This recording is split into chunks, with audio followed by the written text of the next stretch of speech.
এরপর আমরা ঋদ্ধ হব মাননীয় স্বামী অম্বিকেশানন্দজি মহারাজের বক্তব্য শুনে। যেহেতু আমরা অনুষ্ঠানের শেষ পর্যায়ে এসে পৌঁছেছি, সকল মাননীয়ার কাছে আমার অনুরোধ, সংক্ষিপ্ততম উপস্থাপনের মাধ্যমে আমাদের সঙ্গে সহযোগিতা করবেন।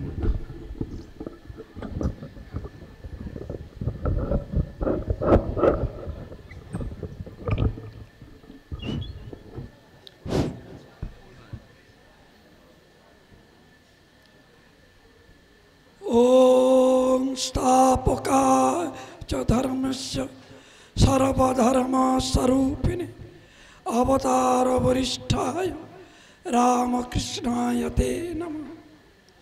जननीं शारदां देवी रामकृष्णं जगद्गुरु पादपद्मे तयो श्रुत्वा प्रणमामि मुहुर्मुहुः।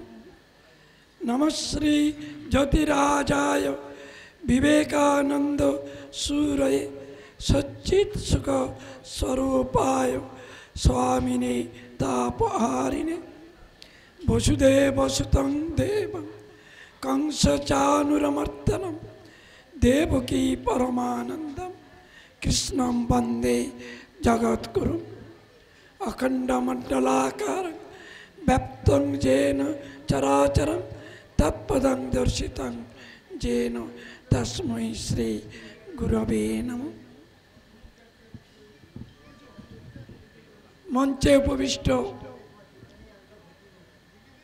सन्यासी बृंद, उपस्थित श्रुतिबृंद, सबाइके आमार यथायोग्य नमस्कार प्रীতি शुभेच्छा जानिए भक्तদের কাছে আমার শ্রদ্ধা জানিয়ে খুব সংক্ষিপ্ত, কেননা ঢাকের বাদ্যি মিষ্টি লাগে তখন ঢাকের বাদ্যিটা থেমে গেলে, এখন বক্তৃতা যদি থেমে যায় তো ভালো হয়, কিন্তু এনেছে তো এদের তো ছাড়বে না, সুতরাং আমি সংক্ষেপে বলবো।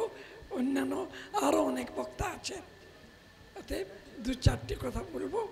পূর্ব বক্তা যা বলে গেছেন তারই জেট টেনে আমি দু একটি কথা বলব। প্রথম যিনি বক্তা বললেন যে আমি বৈষ্ণব ধর্মে দীক্ষিত, আমি সেই বৈষ্ণবদের কথা কিছু একটু বলবো।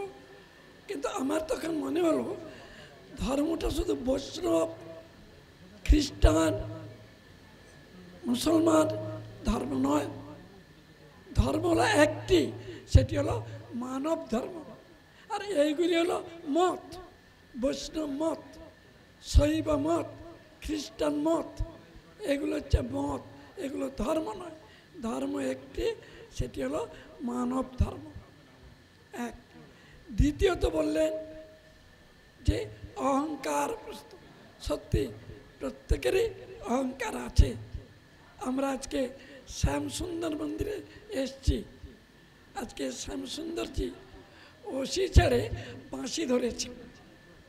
আগে তিনি সুদর্শন চক্র নিতেন, এখন তিনি বাঁশি নিয়ে এলেন। কিসের? একটা ফাঁপা বাঁশের বাঁশি, গোটা কয়েক ছিদ্র। এর দ্বারা কি বললেন? বললেন, ও হে কলিয়ত জীব, শোনো, তোমরা যখন মন্দির, মসজিদ, গির্জায়, চার্চে, সাধু সন্ন্যাসীর কাছে তীর্থক্ষেত্রে যাবে, এই রকম ফাঁপা হয়ে আসবে। আমি যেন ফাঁপা বাঁশ, একটা হাতের ছোঁয়ায়, অধরের স্পর্শে কত রকম সুরের মূর্ছনা ঝঙ্কার তুলি, সেই রকম তোমরা যদি ফাঁপা হয়ে আসো, রূপের অহংকার, ধনের অহংকার, পাণ্ডিত্যের অহংকার, নাম যশের অহংকার, অহংকারের শেষ নেই। অতএব সেই সমস্ত অহংকার ত্যাগ করে ওই ফাঁপা হয়ে আসতে পারো, তাহলে অযোগ্য ব্যক্তিকে আমি যোগ্য করে তুলব। তাই শ্রীরামকৃষ্ণদেব এবারে এলেন কোনো কিছু অহংকার নিয়ে নয়, না আছে তার পাণ্ডিত্য, না আছে তার রূপ, না আছে তার ধন, না তিনি সম্পূর্ণ অহংকার ত্যাগ করে এলেন। এই যুগের মানুষের কাছে। এইগুলো একটি খুব সংক্ষেপে আমি টাচ করে যাচ্ছি, কেন আমাকে আগে বোঝার 5 মিনিট সময় পাবে বলে। আচ্ছা, এই গেল একটি। দ্বিতীয়ত, এই যে আমার পূর্ববর্তী বক্তা গেলেন, বলে গেলেন যে আমরা যেন সমগ্র ভারতবাসী আমরা এক, এখানে জাতি ধর্ম বর্ণ নির্বিশেষে আমরা সকলে এক। শ্রীরামকৃষ্ণদেব এইটি দেখিয়ে গেলেন। তিনি বললেন ভক্তের জাত নেই। অতএব এই একটি কথাতেই তিনি জাত পাত উঠতে উঠে এই কথাটি বললেন। তার একটি আমি ঘটনা বলবো যে তিনি কীরকম ভালোবাসতেন। শুধু নটি বিনোদিনী নয়, শুধু গিরিশ ঘোষকে নয়, তিনি সমগ্র ভারতবাসী সমগ্র বিশ্বের কাছে তিনি একটি বার্তা দিয়ে গেলেন। কি সেটি? লাভ পার্সোনিফাইড। আজকে শ্রীরামকৃষ্ণদেবকে না লাভ পার্সোনিফাইড, বিবেকানন্দকে ইন্ডিয়া পার্সোনিফাইড। বিবেকানন্দ হাজার ব্যক্তি নয়, তাই লাভ পার্সোনিফাইড। তার একটি ঘটনা বলে আমি আমার বক্তব্য শেষ করব। লাভ শুধু কথার কথা নয়, একটি ঘটনা বলি। যখন গিরিশ ঘোষ একদিকে নট, নাট্যকার, দুশ্চরিত্র, লম্পট, হেন কোনো কুকর্ম নেই যে সে করেনি। তিনি নিজেই বলছে যে তিনি যেখানে বসতেন সাদাত নিচে সাদাত মাটি পর্যন্ত অপবিত্র হয়ে যেতেন। এন গিরিশ ঘোষ তিনি শ্রীরামকৃষ্ণদেবকে ওই স্টার থিয়েটারে ওই চৈতন্য লীলা নাটক দেখার জন্য আমন্ত্রণ করেছেন। গেছেন, শ্রীরামকৃষ্ণদেবকে নিমন্ত্রণ করেছেন, বাড়িতে নিয়ে গেছেন, নিয়ে গিয়ে তাকে লুচি পরিবেশন করছেন। তখন মদ মতো মাতাল গিরিশ, তিনি তখন ওই অবস্থা ঠাকুরকে বলছেন, ওই ঠাকুর তুমি আমার ছেলে হবে কি না বলো। বলে, আরে আমি শুদ্ধ সত্য ব্রাহ্মণ ঘরের ছেলে, তোর ছেলে হতে যাব কেন? এই যতবার এই কথা বলে গিরিশ ঘোষের তখন নেশা সপ্তমী চড়ছে। তখন বলছে, আমি কায়াত বলে তোমার এখনো বামনাই ভাবটা গেল না। আমি কায়াত তো, সেই জন্য তুমি আমার ছেলে হবে না। বলো তুমি আমার ছেলে হবে কিনা। বলে, আরে শোন, আমি তো হচ্ছে কায়েত বা ব্রাহ্মণ এ নয়, আমি তো ব্রাহ্মণ গেলে ছেলে, আমি তোর ছেলে হতে যাব কেন?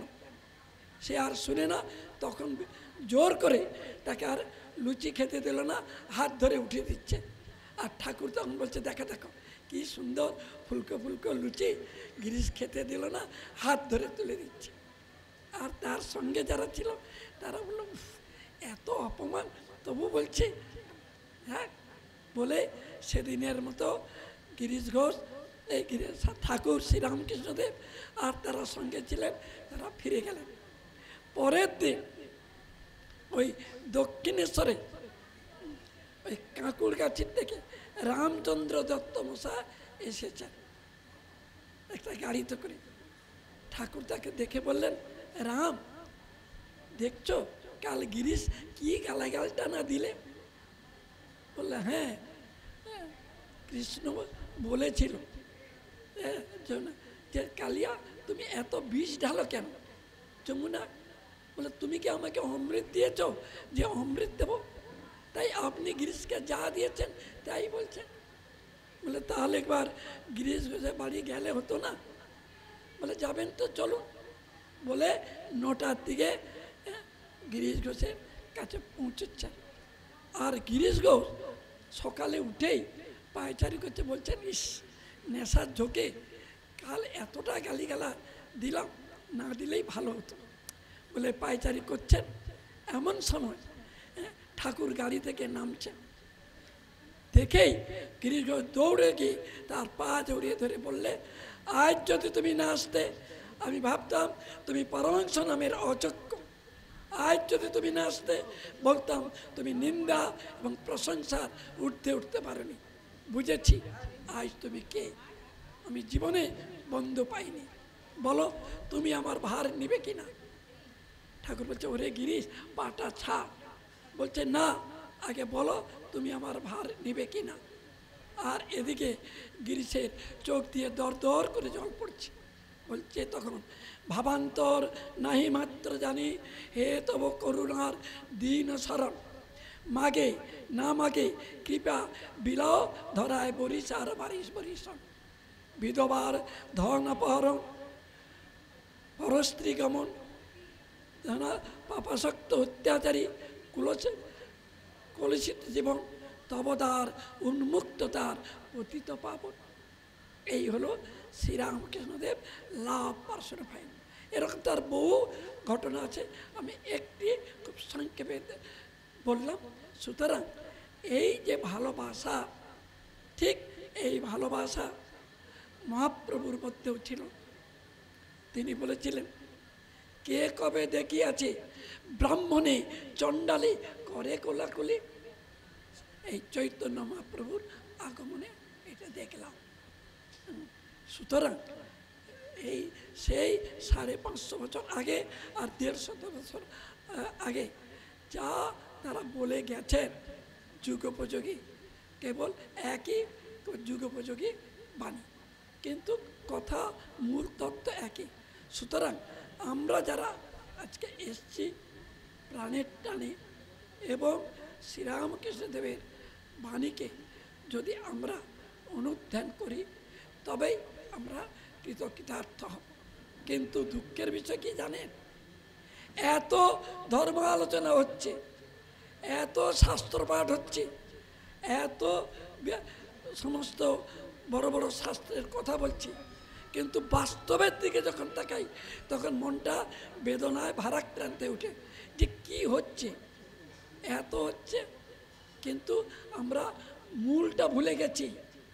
ধর্মটা সবাইয়ের জন্য নয়, এই কথাটাই আমরা ভুলে গেছি।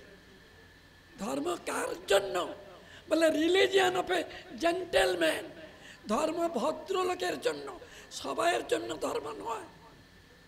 এইটাই হয়েছে গোলমাল। তাহলে ভদ্রলোক কারা? আপনি যে বললেন রিলিজিয়ান অফ এ জেন্টেলম্যান, ধর্ম ভদ্রলোকের জন্য, সেই ভদ্রলোক কারা? আমাদের দৃষ্টিতে কি? যারা কেতাবি শিক্ষায় শিক্ষিত, যারা বিভিন্ন পদ অলঙ্কৃত করে থাকেন, যারা সভা সমিতিতে যান, যারা খুব উচ্চ শিক্ষিত, তাদেরকে আমরা বলি বলি ভদ্রলোক। কিন্তু ভদ্রলোক তারা নয়।